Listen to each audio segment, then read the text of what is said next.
We do a lot of different research projects at the Environmental Working Group on a wide range of topics. But tonight, I want to talk to you about one specific project involving 10 Americans. 10 Americans who have really been instrumental in inspiring what we consider to be one of the most important environmental campaigns in history.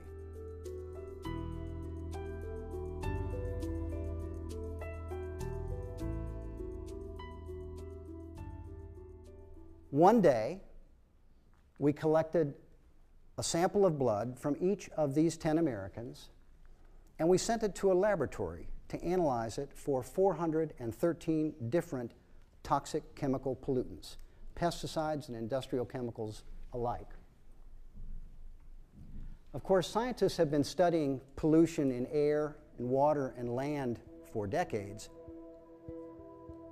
But it's only recently that they turned to the study of pollution in people, and that's what this project was designed also to do. There are hundreds and hundreds of toxic chemicals in the air in the United States, hundreds of millions of pounds emitted each year. But we know for a fact that none of these 10 Americans were exposed to these chemicals by virtue of the air that they breathed, even though we found some of these very chemicals in these 10 people. Could also have been the water that they drank, and believe it or not, some drinking water does start off looking like this before it's treated. But we know for a fact it wasn't the tap water. Of course, it could have been food that was the route of exposure, but we know for a fact that none of these 10 Americans were exposed to the chemicals we found in them as a result of food that they bought at the grocery store, bought at a restaurant, and consumed. That was not the source. What about personal care products? Our online survey has shown that women use an average of about 12 personal care products a day, and that exposes them to more than 160 chemical ingredients, some of them rather toxic, day after day after day. Men, the exposure is about half that because they only use about half of the personal care products that women use. But some good news, this is not a gloom and doom presentation altogether. Almost all of the men were found to use both deodorant and toothpaste. So there's kind of a silver lining there. These 10 Americans weren't farm workers, they weren't factory workers. And when the results came back from the laboratory, we had found 287 chemicals in just those 10 people, an average of 200 chemicals in each one.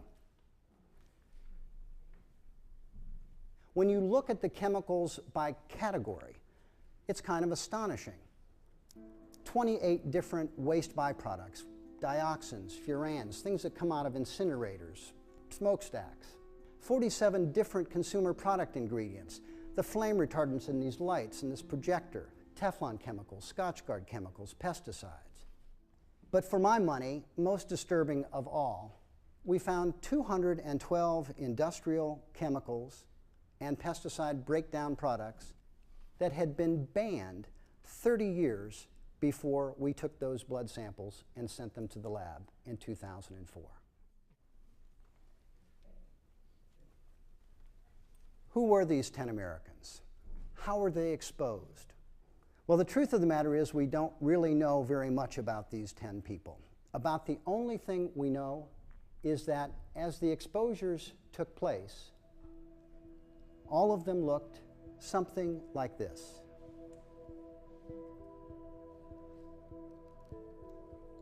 This was the first time anyone had ever bothered since the beginning of the chemical revolution to examine umbilical cord blood to see how many toxic chemicals got through to the developing child.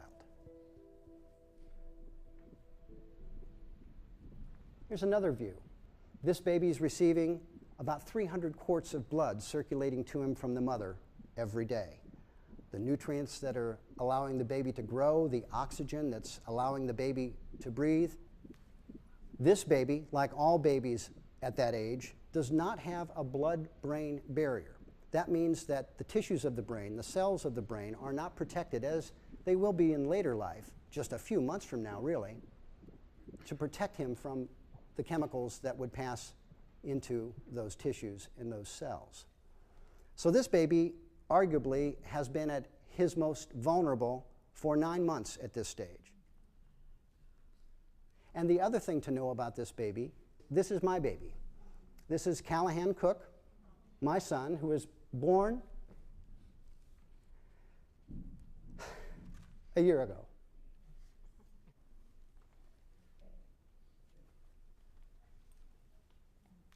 Pediatricians and scientists hoped that babies were protected from toxic chemicals because the chemicals were filtered out by the placenta. Our study showed, disturbingly, that that's not the case. Industrial pollution begins in the womb.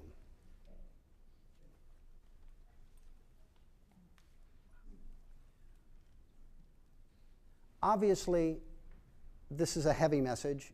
We're concerned about toxic chemicals to which babies in the womb are exposed. But let me also tell you, just because a chemical is found in someone does not mean that there's going to be environmental damage, biological damage. It doesn't mean that at all. But what it does mean is that there is reason to be concerned. What it does mean is that we ought to do all we can to minimize those exposures. It stands to reason. And the reason we want to avoid them is the nature of the chemicals themselves. 134 of these chemicals had been shown to cause cancer in laboratory studies or in people. 151 associated with causing birth defects. 154 caused hormone disruption. Infertility, 186 different chemicals. Immune system toxicants, 130. Neurotoxins like lead, PCBs, mercury, that we know can have profound effects on the developing child, profound effects on their intelligence, profound effects on their motor coordination. If you're doing a little math here, you're already seeing that we have more health effects than we have chemicals. Why is that? The answer is simple. Many of these chemicals have multiple toxic effects. A recent review concluded that when you look at all of these chemicals in combination, which we never do when we review their toxicity, we look at them one at a time, you have to come to a disturbing conclusion. The combined evidence suggests that neurodevelopmental disorders caused by industrial chemicals has created a silent pandemic in modern society.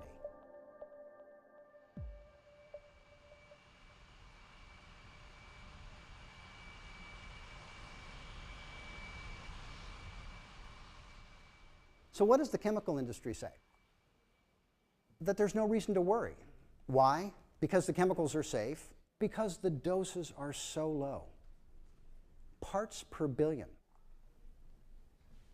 So the question becomes, can a part per billion really cause harm? After all, a part per billion, as the industry likes to say, is equal to one pancake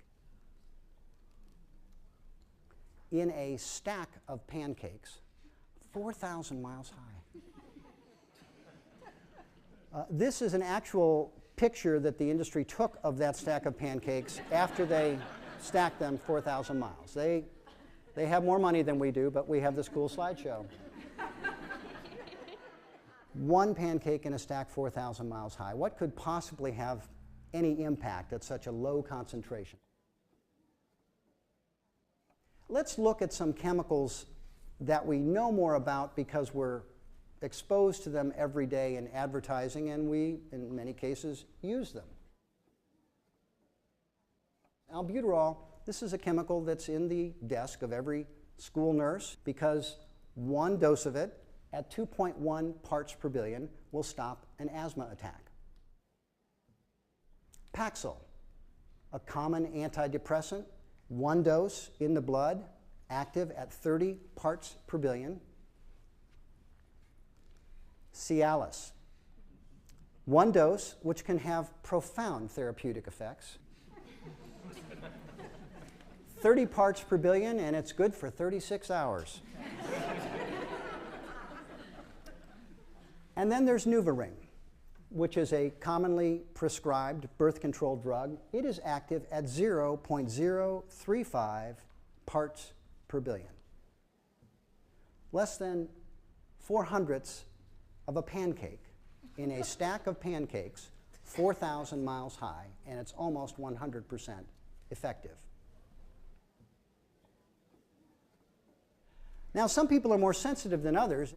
One of the side effects of Cialis at 30 parts per billion is that if you have any sudden decrease in hearing or vision, you can't see or hear at 30 parts per billion, you should stop taking Cialis and seek immediate medical help. And then there's the most famous side effect of all.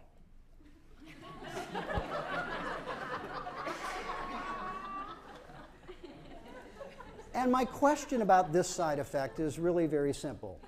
If you've experienced the preceding one as well, and you can't see or hear, how do you call the doctor? Low doses matter. For 30 parts per billion, we can inspire human reproduction. For 0.035 parts per billion, we can prevent it. And for another 30 parts per billion, we can chill out about it either way.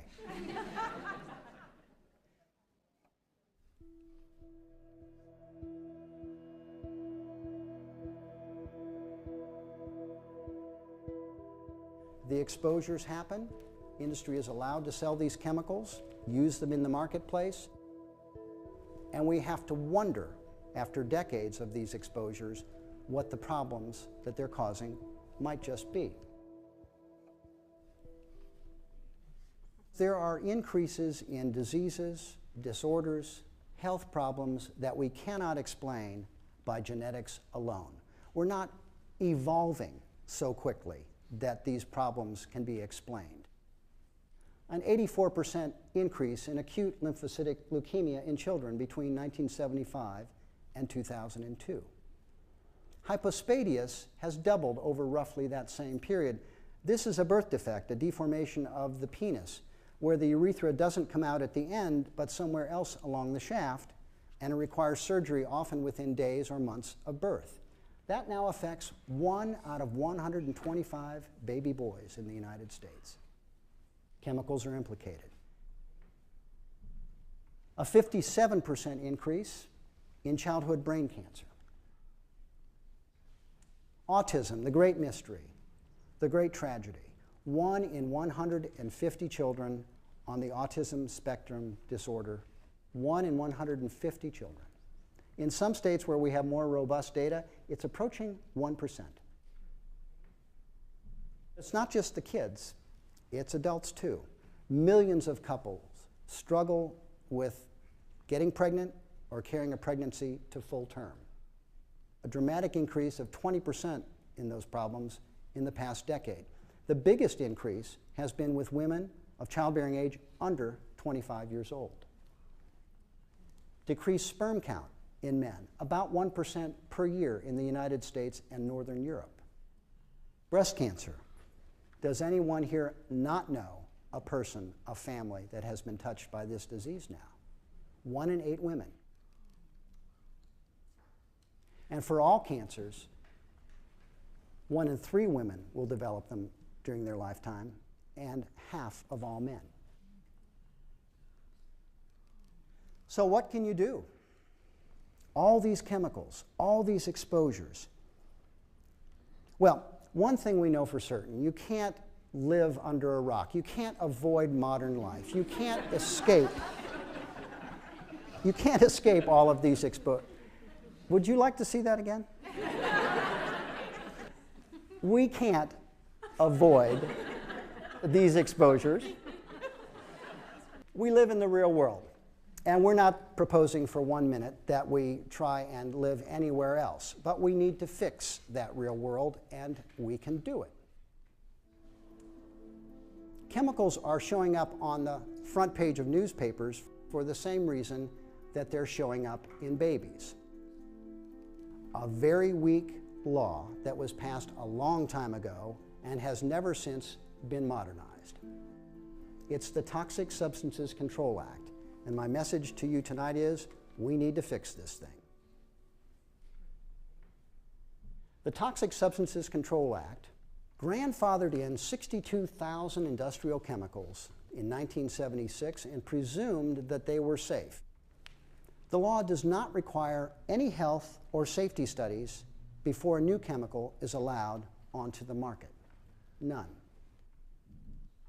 Of the chemicals that come to EPA for approval, 80% are approved within just 3 weeks. And in the history of TSCA, as it's called, only 5 chemicals, only 5, have been banned or restricted. This law is so weak that when the first Bush administration tried to ban asbestos, it was challenged in court and lost. This is a law that protects polluters. It protects companies. It protects profits. And what we need is a law that protects people and public health.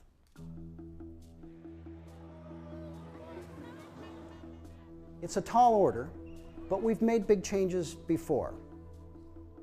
We've cleaned up industries, we've cleaned up air, we've cleaned up water, but most relevant to tonight, we've cleaned up our blood.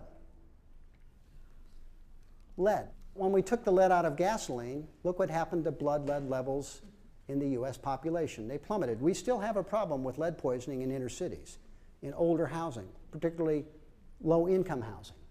But we've made dramatic strides by taking lead out of both paint and gasoline. PCB levels in blood. At the time it was detected in people and wildlife, it was suggested that if we got rid of this insulating chemical, we might not have electricity. Well, we did ban it. The lights are still on. And PCB levels in blood plummeted. And then there's DDT, notorious insecticide. The industry, of course, said, well, if you ban DDT, we might not be able to grow food. But we did ban it. We did continue to grow food, and DDT levels plummeted in the American people's blood. As an important note, when we tested those babies in 2004, we still found PCBs. We still found DDT. The lesson is pretty clear. If a chemical is dangerous and it lasts a long time in the environment, you want to waste no time moving to take it off of the market. For the past 5 years, a campaign has been building to protect the most vulnerable, to protect all of us. It's called the KidSafe Chemicals Act.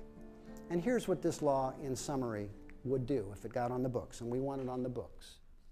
It would require that chemicals be proven by the companies to be safe for children and others who are sensitive before the chemicals are allowed on the market. What a concept. It assumes that chemicals are harming people until it's proven otherwise, until they're proven safe by the companies. Now it goes the other way. If you've got tens of thousands of chemicals, where do you start trying to unravel the problem? Well, this bill says let's start with chemicals that we have reason to believe are hazardous and end up in people. And this is where the 10 Americans come in. This bill says that if chemicals show up in umbilical cord blood, we're going to assume they're unsafe. And we're going to require the companies that make those chemicals to prove that they are safe on an expedited basis before they can come onto the market or remain on the market. And that's what we hope the KidSafe Chemicals Act will do. Scientists, medical leaders, religious leaders, environmental organizations are coming together, and it's the most exciting development in my professional life dealing with toxic chemicals and the problems they cause.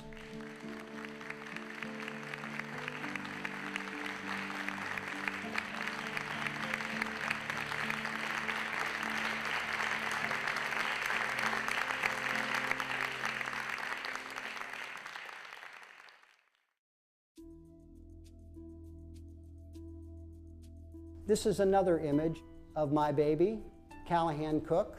He's about 2 weeks old. When I look into his face, I see every hope for a healthy future. I know that when he came into the world, like all American babies, he did have some toxic chemicals in him for all our best efforts. But my hope is that going forward, we can do better, and we have to do better. We can protect babies and the rest of us from these toxic chemicals if we just make it our business to do so. Yes, be smarter when you shop. But even more importantly tonight, get involved to help us pass the Kids Safe Chemicals Act. We owe it to our kids, we owe it to ourselves to protect them so that no baby is born into this world pre-polluted in the future.